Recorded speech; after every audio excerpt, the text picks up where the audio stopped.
Suppose कि आप एक कॉलेज रन कर रहे हैं और आपको जो है यूनिवर्सिटी आपके यहाँ पे एग्जामिनेशन कंडक्ट करवाने की बात करती है, यानी कि जो सेमेस्टर एग्जामिनेशन हो रहे हैं वो आपके कॉलेज पर एग्जामिनेशन सेंटर बनाया जाएगा। तो अब आपको क्या क्या चाहिए होगा? आपको चाहिए होगा स्टूडेंट का डेटा। स्टूडेंट का डेटा मैंने कहने का मतलब है कि आपके सेंटर पे किस डेट को किस सब्जेक्ट का एग्जामिनेशन है, कौन से शिफ्ट में एग्जामिनेशन है, कितने बच्चों का एग्जामिनेशन है, MBA का है कि बीटेक का है, बीटेक का है तो किस ब्रांच का है, ये पूरा डेटा आपको चाहिए होगा। और अगर आप बताइए कि अगर ये डेटा आपके पास अवेलेबल हो, यानी कि अगर आपने ये डेटा मैनेज करके सही से नहीं रखा है यूनिवर्सिटी ने, तो क्या ये डेटा एग्जामिनेशन सेंटर को पहुंचाया जा सकता है?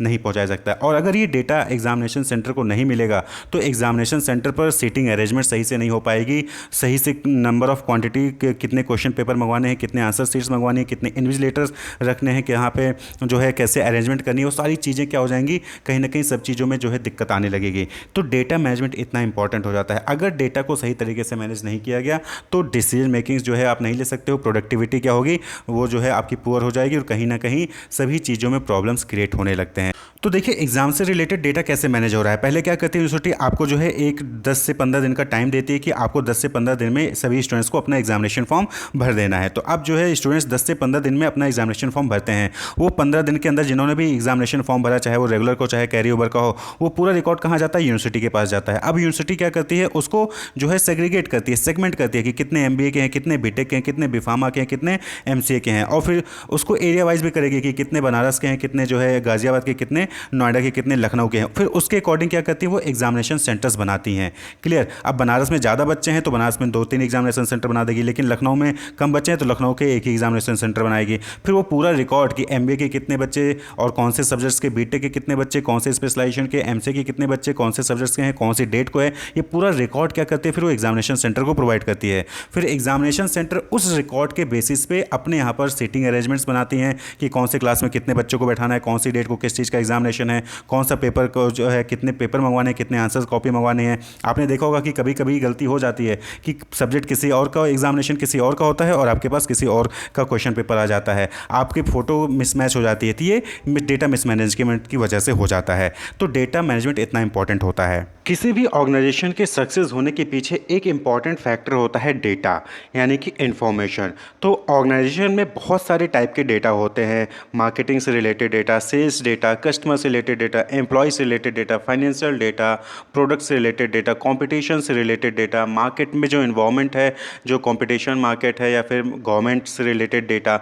तो डेटा को मैनेज करना बहुत ही इंपॉर्टेंट हो जाता है ऑर्गेनाइजेशन में। अगर आप डेटा को मैनेज करके नहीं रखोगे तो आपको राइट टाइम पे जो इन्फॉर्मेशन चाहिए, जो डेटा चाहिए, आपको वो चीज़ नहीं मिल पाएगी और कहीं ना कहीं आप फिर की आपकी परफॉर्मेंस, आपकी प्रोडक्टिविटी क्या होगी, पीछे हो जाएगी, कम हो जाएगी। तो जो डिफरेंट डिफरेंट रिसोर्सेज हैं डेटा के, और डेटा को मैनेज करना ही डेटा मैनेजमेंट कहलाता है। तो मैनेजमेंट का मतलब क्या होता है? To manage something. तो डेटा मैनेजमेंट यानी कि डेटा को आपको मैनेज करना है, कि यानी कि जो भी इंफॉर्मेशन के रिसोर्सेज है, जो भी डेटा के रिसोर्सेज हैं, उनको मैनेज करना, उनको डेटा को कलेक्ट करना, उसको ऑर्गेनाइज करना, उसको प्रोटेक्ट करके रखना, इसको स्टोर करके रखना, और जब भी जहाँ भी किसी भी को ज़रूरत पड़े डिसीजन मेकिंग के लिए, या फिर जिस भी इंफॉर्मेशन की जरूरत पड़े तो आसानी से अवेलेबल हो। तो that is called data management. Data management is the practice of collecting, organising, protecting and storing an organisations data so it can be analysed for business decisions. यानी कि जो ऑर्गेनाइजेशन से रिलेटेड डेटा होता है, चाहे वो इंटरनल एनवायरनमेंट का हो, चाहे वो एक्सटर्नल डेटा हो, उसको कलेक्ट करना, ऑर्गेनाइज करना, प्रोटेक्ट करना, स्टोर करके रखना, उसको एनालाइज करना, उससे जो है बहुत सारे मैट्रिक्स को निकालना, और जिससे कि डिसीजन मेकिंग्स में जो है वो हेल्प हो सके। Clear? Help people, organisation and connected things optimise the use of data within the bound of policy and regulation so that they can make decisions and take actions that maximise the benefit to the organisation. तो जो data है वो क्या करता है भाई, अगर आपने डेटा को सही तरीके से मैनेज करके रखा है, प्रॉपर तरीके से मैनेज करके रखा है, तो अब जो आपकी जो परफॉर्मेंस होगी वो इंप्रूव होगी, और ओवरऑल जो ऑर्गेनाइजेशन का बेनिफिट होगा वो इंक्रीज होगा। अब एग्जाम्पल के तौर पे आप अपने कॉलेज को लीजिए या फिर किसी भी कॉलेज को ले लीजिए। तो कॉलेज में क्या होता है कि स्टूडेंट से रिलेटेड कितना डेटा होता है जो कि उनको मैनेज करना होता है, कि प्रीवियस ईयर के बैच के कितने स्टूडेंट हैं, करंटली बैच में कितने स्टूडेंट हैं, कितने एससी, कितने जनरल, कितने ओबीसी हैं, कितने ऐसे स्टूडेंट जो क्लियरली पास हैं, कितने ऐसे स्टूडेंट हैं जो फर्स्ट डिवीजन से पास है, कितने ऐसे स्टूडेंट हैं जो कि बैक पेपर लगी हुई है। क्लियर? कितने स्टूडेंट ऐसे हैं जिनका जो मैक्सिमम कोर्स ईयर होता है 4 साल वो पूरा हो चुका है MBA करने का। तो बहुत सारे रिलेटेड होते होता है, कितने एम्प्लॉयज़ हैं, किसकी क्लास है, कितने कितने बजे किसकी क्लास है, ये सब क्या है, ये सब डेटा ही तो है। और इसको अगर आप सही से मैनेज नहीं कर पाए तो आपकी परफॉर्मेंस क्या हो जाएगी, पुअर हो जाएगी। क्लियर। तो that is managing data resources. तो ऑर्गेनाइजेशन में डेटा को मैनेज करके रखना इंपॉर्टेंट होता है उसकी परफॉर्मेंस के लिए, उसकी बेनिफिट के लिए। तो ये तो हो गया एग्जाम्पल कॉलेज से। एक और एग्जाम्पल लीजिए, जैसे collecting customer data from multiple sources then analyse and organise it to segment your customers by purchase history. तो यहाँ पे क्या है कि आप जो है सपोज कि आपसे बहुत सारे आपने जो है शॉप्स ओपन करके रखे हुए हैं, ठीक है, अलग अलग स्टोर पे, अलग अलग प्लेसेस पे, और आप अलग अलग प्रोडक्ट्स जो है सेल कर रहे हैं। तो आप क्या करते हो कि आप मल्टीपल सोर्सेज से डेटा कलेक्ट करते हो कस्टमर से रिलेटेड, और उसको ऑर्गेनाइज करते हो और फिर उसको सेगमेंट कर सकते हो कस्टमर के परचेज हिस्ट्री के अकॉर्डिंग, कि कौन है जो महीने में एक बार आता है, कौन है कि जो महीने वीकली आता है, कौन है जो साल भर में एक बार आ रहा है, या फिर कौन है जो कि 1000 आइटम एक साथ परचेज करता है, कौन है जो एक आइटम एक बार में परचेज करता है। तो यानी कि आप परचेज हिस्ट्री के अकॉर्डिंग जो है उनको सेगमेंट कर सकते हो, उसको एनालाइज कर सकते हो, और उसके अकॉर्डिंग फिर डिसीजन मेकिंग ले सकते हो कि कैसे कस्टमर्स के सेल्स को इंक्रीज करना है, कैसे कस्टमर को अट्रैक्ट करना है, कैसे कस्टमर को सेटिस्फाई करना है।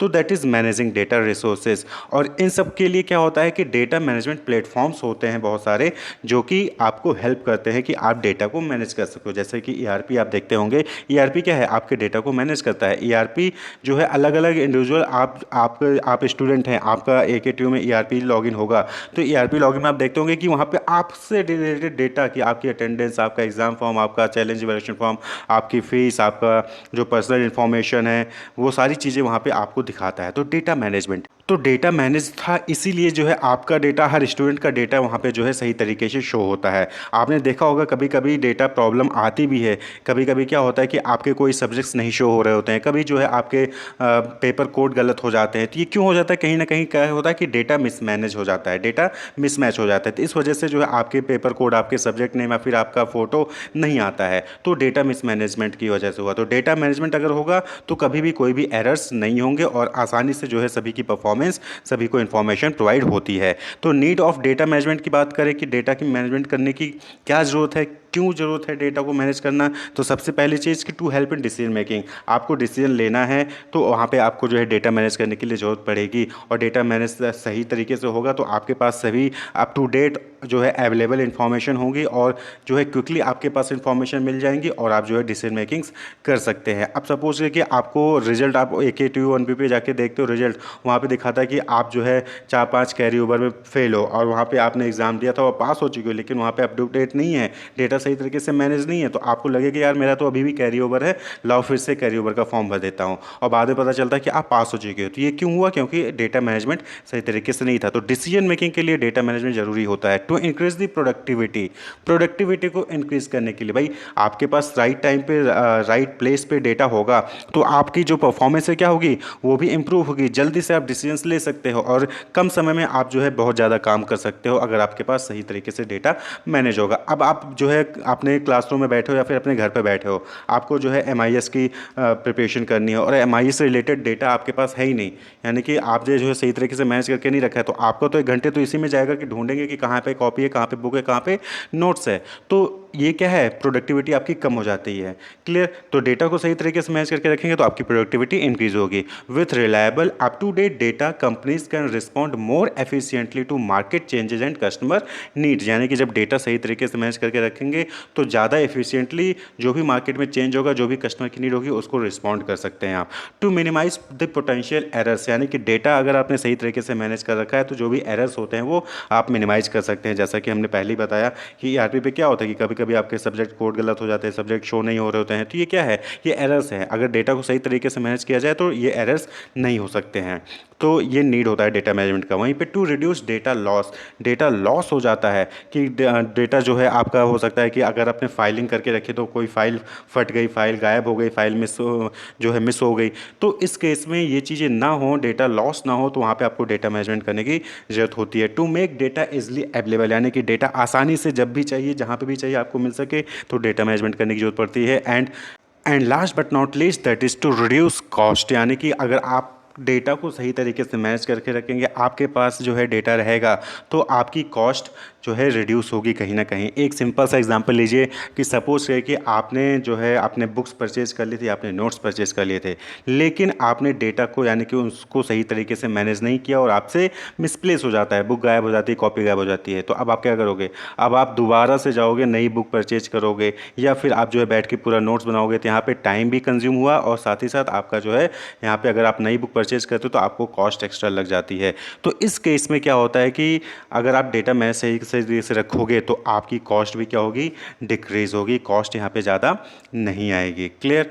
चैलेंजेस ऑफ डेटा मैनेजमेंट, यानी कि डेटा को मैनेज करते हो तो क्या क्या चैलेंजेस, क्या क्या दिक्कतें या फिर क्या प्रॉब्लम्स आ सकती हैं। तो सबसे पहली चीज़ है कि शेयर वॉल्यूम ऑफ डेटा, यानी कि लार्ज वॉल्यूम ऑफ डेटा। जब आपके पास बहुत सारा डेटा एक साथ आ जाए तो उसको मैनेज करना, उसको प्लान करना, उसको सेग्रीगेट करने में दिक्कत होती है। आप सपोज कि बहुत ज़्यादा भीड़ आ गई, आप शॉप ऑनर हैं, आपके पास बहुत ज़्यादा भीड़ आ जाती है तो आपको मैनेज करने में दिक्कत हो जाती है। तो इसी तरीके से डेटा को मैनेज करने में जब लार्ज वॉल्यूम डेटा आ जाता है आपके पास तो वहाँ पे आपको जो है डेटा मैनेज करने में प्रॉब्लम्स क्रिएट होती है। मल्टीपल डेटा स्टोरेज, यानी कि जब डेटा को स्टोर करने के लिए मल्टीपल स्टोरेज होते हैं, मल्टीपल प्लेस पे स्टोर किया जा रहा है। आप सपोज कि रजिस्ट्रार, हर कॉलेज में रजिस्ट्रार ऑफिस होता है जहाँ पे सभी स्टूडेंट्स का डेटा होता है, लेकिन रजिस्ट्रार में भी डेटा मांगा जा रहा है, वहाँ पे डिपार्टमेंट में अलग डेटा मांग लिया जाता है, तो मल्टीपल स्टोरेज हो गए। तो अब वहाँ पे जो है मैनेज करने में दिक्कत आती है कि वहाँ से डिपार्टमेंट से डेटा मंगवाइए, उस दूसरे डिपार्टमेंट से डेटा मंगवाइए, फिर वहाँ पे कंपाइल करिए, तो चैलेंजेस होते हैं। डेटा क्वालिटी, वहीं पे मल्टीपल डेटा स्टोरेज में डेटा इनकंसिस्टेंसी की प्रॉब्लम आ जाती है, यानी कि वही same student head of department, यानी कि अपने डिपार्टमेंट में कुछ हो सकता है डेटा अलग दे दिया, मोबाइल नंबर अलग दे दिया, और रजिस्ट्रार ऑफिस में जब वहाँ पे मोबाइल नंबर देता है तो वहाँ पे कोई दूसरा मोबाइल नंबर दे देता है, तो इनकंसिस्टेंसी की प्रॉब्लम भी आ जाती है, यानी कि सेम डेटा, सेम स्टूडेंट का डेटा मिसमैच होने लगता है। डेटा क्वालिटी, यानी कि एरर फ्री है, कोई भी वहाँ पे गलतियाँ ना हो। डेटा सिक्योरिटी, कोई भी डेटा जो है वो लीक नहीं हो रहा है, कोई दूसरा पर्सन जो है, जो अनऑथराइज पर्सन है, वो आपका जो है डेटा को यूज़ ना कर रहा हो। डेटा रिडंडेंसी, डेटा इंडिपेंडेंस और डेटा एडमिनिस्ट्रेशन, इसको हम आगे डिटेल में देखते हो। तो चार इंपॉर्टेंट जो आपके सिलेबस में है, that is data inconsistency, data redundancy, data independence और डेटा एडमिनिस्ट्रेशन। तो सबसे पहले है डेटा इंडिपेंडेंस। देखिए, डेटा इंडिपेंडेंस, इंडिपेंडेंस का मतलब होता है आज़ादी, यानी कि एक डेटा में चेंज करने से किसी दूसरे डेटा में कोई इंपैक्ट ना पड़ता हो, तो उसको हम कहते हैं data independence. Clear? Change made at any level of database should not affect to its next high level, यानी कि किसी भी लेवल पे अगर आप डेटा में चेंज करते हो तो उसकी वजह से, उस चेंज की वजह से किसी दूसरे लेवल पे डेटा में कोई भी चेंज ना हो, तो that is data independence. Clear? जैसे कि चेंजिंग द स्टोरेज डिवाइस और location of file does not affect the table और एट्रीब्यूट ऑफ डेटा, यानी कि अगर आप हार्ड डिस्क में अभी तक आप डेटा स्टोर करके रखते थे, आपने हार्ड डिस्क से पेन ड्राइव में दिया, तो उसकी वजह से टेबल में, एट्रीब्यूट्स में, या फिर जो भी उसकी आपने जो है उसको एट्रीब्यूट्स फिल किए थे, या फिर कोई भी उसमें जो है आपने चेंजेस लाए थे, या फिर उसकी कलरिंग की थी, उसमें कोई भी चेंजेस ना आए, तो दैट इज डेटा इंडिपेंडेंस। यहाँ पे आप डेटाबेस मैनेजमेंट में 3 लेयर होते हैं, अगर आपने पढ़ा होगा तो वहाँ पे फिजिकल लेवल, लॉजिकल लेवल और एक्सटर्नल लेवल, जिसको हम व्यू लेवल भी कहते हैं। तो वहाँ पे इसके पॉइंट ऑफ व्यू से कहें तो changing physical level does not affect the logical level और एक्सटर्नल लेवल। आप ये फिगर देखिए, यहाँ पे क्या है, 3 लेवल होते हैं डेटाबेस मैनेजमेंट में, फिजिकल लेवल, लॉजिकल लेवल और एक्सटर्नल लेवल। क्लियर? तो आपने कार देखा, तो कार में क्या होता है कि जो इंजन्स होते हैं वो क्या है, वो फिजिकल लेवल है। क्लियर? और जो वहाँ पे इंजन से वायरिंग वगैरह होकर सारी चीज़ों को अरेंज करके आपके पास बटन ला के दे दिया जाता है, वो जो वायरिंग होती है वो कॉन्सेप्चुअल, यानी कि लॉजिकल लेवल हो गया कि कैसे कैसे वायरिंग हो गई, और आपके पास जो बटन होता है कि आपने क्लच दबाया, एक बटन दबाया और गाड़ी स्टार्ट हो गई, तो दैट इज व्यू लेवल या फिर एक्सटर्नल लेवल हो गया। तो ये तीनों चीज़ें हैं, तो तीनों चीज़ें क्या होती हैं, वो इंडिपेंडेंट होनी चाहिए। ऐसा नहीं कि आपने इंजन बदल दिया तो उसकी वजह से वायरिंग भी आपको बदलनी पड़ेगी, उसकी वजह से जो है आपको बटन भी चेंज करना पड़ेगा, ऐसा नहीं होना चाहिए। डेटा इंडिपेंडेंस होना चाहिए। तो यहाँ पे भी क्या होता है कि 2 टाइप का डेटा इंडिपेंडेंस में आता है, एक होता है फिजिकल लेवल डेटा इंडिपेंडेंस, दूसरा होता है लॉजिकल लेवल डेटा इंडिपेंडेंस। तो फिजिकल लेवल डेटा इंडिपेंडेंस मतलब कि जब आप स्टोरेज, कोई नया स्टोरेज डिवाइस यूज़ कर रहे हो, या फिर आपने लोकेशन चेंज कर दिया डेटाबेस का, तो इसकी वजह से लॉजिकल लेवल पे या फिर एक्सटर्नल लेवल पे कोई भी इंपैक्ट नहीं पड़ना चाहिए। क्लियर? इसी तरीके से अगर आप लॉजिकल लेवल पे जो है कोई चेंज करते हो, यानी कि कोई कंस्ट्रेंट्स आपने चेंज कर दिया, कोई नया आइटम ऐड कर दिया, फिर कोई आइटम था उसको आपने मॉडिफाई किया, डिलीट किया, तो उसकी वजह से एक्सटर्नल लेवल पे कोई चेंजेस नहीं आने चाहिए, तो that is called logical level independence. Clear? तो physical level independence, logical level independence. तो ये डेटा इंडिपेंडेंस कहलाता है, यानी कि एक डेटा में चेंज करने की वजह से दूसरे डेटा में चेंज ना हो। वहीं पे दूसरा टर्म है that is data redundancy. Data redundancy का कहने का मतलब यहाँ पे क्या है कि duplication of the data, storing the same data in multiple location and multiple files. तो उसको हम क्या कहते हैं? Data redundancy. यानी कि सेम डेटा आप जो है रजिस्ट्रार ऑफिस में भी रखे हो, आप सेम डेटा आप जो है अपने डिपार्टमेंट में भी रखे हो, तो मल्टीपल जगह पे रखते हो। आपने सपोज किया कि आप अपने लैपटॉप पे कोई भी एक फाइल है, आप जो है ऑपरेशन मैनेजमेंट की आपने जो है एक पीडीएफ फाइल बना के रखी है, तो वही पीडीएफ फाइल आप डेस्कटॉप पे भी रखे हो, वही पीडीएफ आप डे ड्राइव में भी रखे हो, वही पीडीएफ फाइल आप जो है सी ड्राइव में भी रखे हो। तो ये क्या है? रिडंडेंसी कहलाता है। क्लियर? जैसे कि आप सपोज कि एक आपने जो है पीपीटी बनाया या फिर आपने एक्सेल शीट बनाया, तो उसमें आप देखेंगे तो एड्रेस वाले कॉलम में क्या है कि वहाँ पे जो है डेटा क्या हो रहा है? बार बार रिपीट हो रहा है। क्लियर? तो वो रिडंडेंट डेटा कहलाता है, यानी कि डेटा रिडंडेंसी यानी कि वो डेटा बार बार सेम सेम जो है रिपीट हो रहा है। लंदन 2 बार हो गया, ग्लासगो ग्लासगो 3-4 बार हो गया, तो ये डेटा रिडंडेंसी हो गया। क्लियर? तो वहीं पे तीसरा है डेटा कंसिस्टेंसी। कंसिस्टेंसी का मतलब होता है कि कितनी भी जगह आपका डेटा हो लेकिन डेटा सेम हो, डेटा सेम हो, तो उसको हम कहते हैं डेटा कंसिस्टेंसी। यानी कि सेम स्टूडेंट का डेटा रजिस्ट्रार ऑफिस में है, सेम स्टूडेंट का डेटा डिपार्टमेंट में है, सेम स्टूडेंट का डेटा यूनिवर्सिटी में है, तीनों जगह पे डेटा उसका क्या है? सेम है, कोई भी मिसमैच नहीं है, तो उसको हम कहते हैं data consistency. Refers to whether the same data kept at different place are same, यानी कि मैच करते हैं कि नहीं करते हैं। If do not match then there is inconsistency. अगर डेटा मैच नहीं कर रहा है, यानी कि कहीं ना कहीं इनकंसिस्टेंसी है। यहाँ पे date of birth registrar office में कुछ और है, यूनिवर्सिटी में डेट ऑफ बर्थ स्टूडेंट का कुछ और है, तो ये क्या है? डेटा इनकंसिस्टेंसी हो गया। Student data are kept at 2 places but contain different data, तो उसको हम कहते हैं डेटा इनकंसिस्टेंसी। जब स्टूडेंट का डेटा 2 जगह पे रखा हो और उसमें जो है डिफरेंट डेटा हो, तो उसको हम डेटा इनकंसिस्टेंसी कहते हैं। वहीं पे लास्ट टर्म है that is data administration. Data administration simple सा है कि डेटा को, ओवरऑल डेटा जो होता है किसी भी ऑर्गेनाइजेशन को, उसको मैनेज करना ही डेटा एडमिनिस्ट्रेशन कहलाता है। यानी कि means managing the overall data of organisation, यानी कि डेटाबेस कैसे करना है, कहाँ पे स्टोर करना है, एनालिसिस करना, उसको डिज़ाइन करना, उसको इंप्लीमेंट करना, उसको मेंटेन करना, तो ओवरऑल मेंटेनेंस जो होता है डेटा का, वो डेटा एडमिनिस्ट्रेशन कहलाता है। Function that is responsible for the overall management of data resources in an organisation like database planning, analysis, design, implementation, maintenance, data protection, data performance assurance, ये सारी चीज़ों को मैनेज करना डेटा एडमिनिस्ट्रेशन कहलाता है। और जो इस डेटा को एडमिन करता है उसको हम कहते हैं डेटाबेस एडमिनिस्ट्रेटर। एडमिनिस्ट्रेटर वही है, वही पर्सन होता है जो डिज़ाइन करता है, इंप्लीमेंट करता है, एडमिनिस्टर करता है, मॉनिटर करता है डेटाबेस डेटा मैनेजमेंट सिस्टम को, और इंश्योर करता है कि डिज़ाइन, कंसिस्टेंसी, क्वालिटी और सिक्योरिटी ये सब परफेक्ट हैं। यानी कि क्वालिटी परफेक्ट है, सिक्योरिटी भी है, कंसिस्टेंसी भी है डेटा में, और उसका डिज़ाइन भी जो है परफेक्ट है। तो डेट इज़ डेटा एडमिनिस्ट्रेशन। तो ये 4 टर्म्स थे जो कि आपने देखा, data independence, data redundancy, data consistency और डेटा एडमिनिस्ट्रेशन। ये अगर सही तरीके से हैं तो डेटा को मैनेज करने में दिक्कत नहीं आती है। Wish you all the best, keep watching.